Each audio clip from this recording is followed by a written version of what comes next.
We're here with Colton Dennis, who is the Executive Director of the Merced County Arts Council. Correct. Yeah. And we are here at the MAC, this beautiful space in downtown Merced. Tell us a little bit about what you can find at the MAC. Okay, so this is the Merced Multicultural Arts Center. We've got, of course, gallery space. We have 4 galleries for the Arts Center. We have the Arbor Gallery is one space, a co-op of artists that run their own gallery.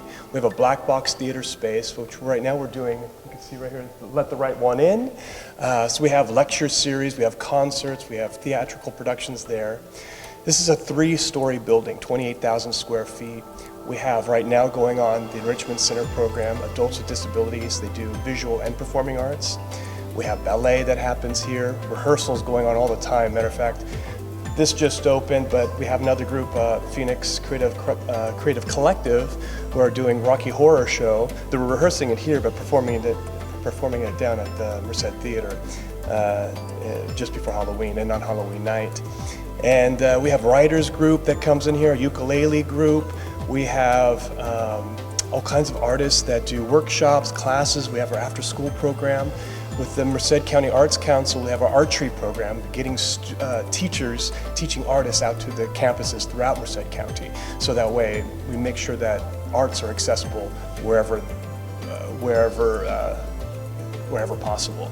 So here in Merced, this is like the hub of all the arts. So a lot of the arts come here, but at the same time, we're trying to go out to the rest of the county to make sure that kids and other communities have arts as much as possible. So it's a very impressive space. How did Merced manage to do this? Yeah. Have such a big building downtown that's devoted to the arts? We had a group of very, very devoted arts people. The Arts Council back in the early to mid 90s worked with the city with a redevelopment, some redevelopment money from downtown and a Goldman Foundation money, and brought that together, bought this building, which was at the time a Montgomery Ward's. And they bought this, renovated it, and the city owns it. The Arts Council manages it and runs it. We pay for everything, so the elevator, all the electricity, all the lighting, all the upkeep, air conditioning, everything that we have to take care of. But the city still owns it, and we make sure that it's available and accessible to the community for free. So the galleries are always free. We might have some performances and stuff like that you have to pay for, maybe some classes, but for the most part, free or very inexpensive. And yeah, we just try to make things happen all the time here. Almost every weekend there's something going on. Well, and it's great that it all takes place under one roof. It is kind of nice. Because you kind of program that into people then, you know, it's like, oh, I can go down there and there'd be theater or dance or That's right, there's art almost something for everybody almost Yeah. any time of the day here. So if we have a theatrical production here at the Black Box Theater, we might have a lecture series or we might have an art workshop on the 3rd floor. So we have multiple things going on pretty much at the same time. So now how long have you been in Merced? I've been here 6 years. Okay. I've been here for just over 3 years. And how has the UC like impacted just your downtown area? Well, now that they have the downtown campus building, which is part of this project going on here, I don't think without them being here, we wouldn't have a new LCAP hotel being renovated, the Taiga. Yeah, there's lots of stuff going on the streets. In fact, the street is closed right now because you're building so much stuff. Even though we're still open, we're going to remain open during this whole process. But because of that, they're kind of the catalyst of all these other projects happening, which is going to be the catalyst for bigger change in Merced and a more vibrant arts community and entertainment community.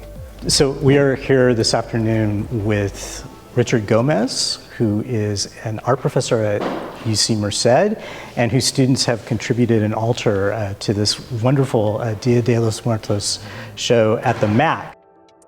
Yeah, well, it's mainly a community event. I myself, since I'm related or involved with the UC, I come and bring my color to the palette. But this is a community event all around.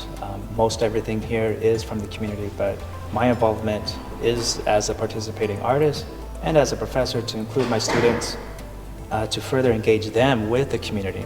because our students are coming from Southern Cal, Central Valley, and the Bay Area. And my goal when creating this class was to get them out of the confines of the classroom and into the community, and engage them directly, and that's one of the reasons why they are part of this show as well. Okay. One of the class projects here, where they have to create an altar, and they are to choose a social issue as a theme. Oh, I see. Okay. And if you can't tell what the theme is, we have Nashville, Aurora, Gilroy is on here, Sutherland Springs, Dallas, Parkland. So they're commenting on the mass shooting that's been happening across the country. They have the AR right there, the assault rifle that gets a lot of the attention because that tends to be the weapon of choice for a lot of these mass shootings. It's also spray painted here on this flag. They wanted to have that impact. They wanted to have the viewer get the look and get something right off the bat. They wanted the message to be clear. And this is a group of about 5-6 students that together collaboratively work together to come up with this idea. So do you name the particular altars? Is that part of the process of coming up with? So we have participants that have been ongoing for the past several years. My class usually does one, and I have them pick a social issue of the time that they're wanting to comment on. And they usually have one space, and theirs is a very contemporary altar, a very non-traditional. Wow. So is this an annual installation, or?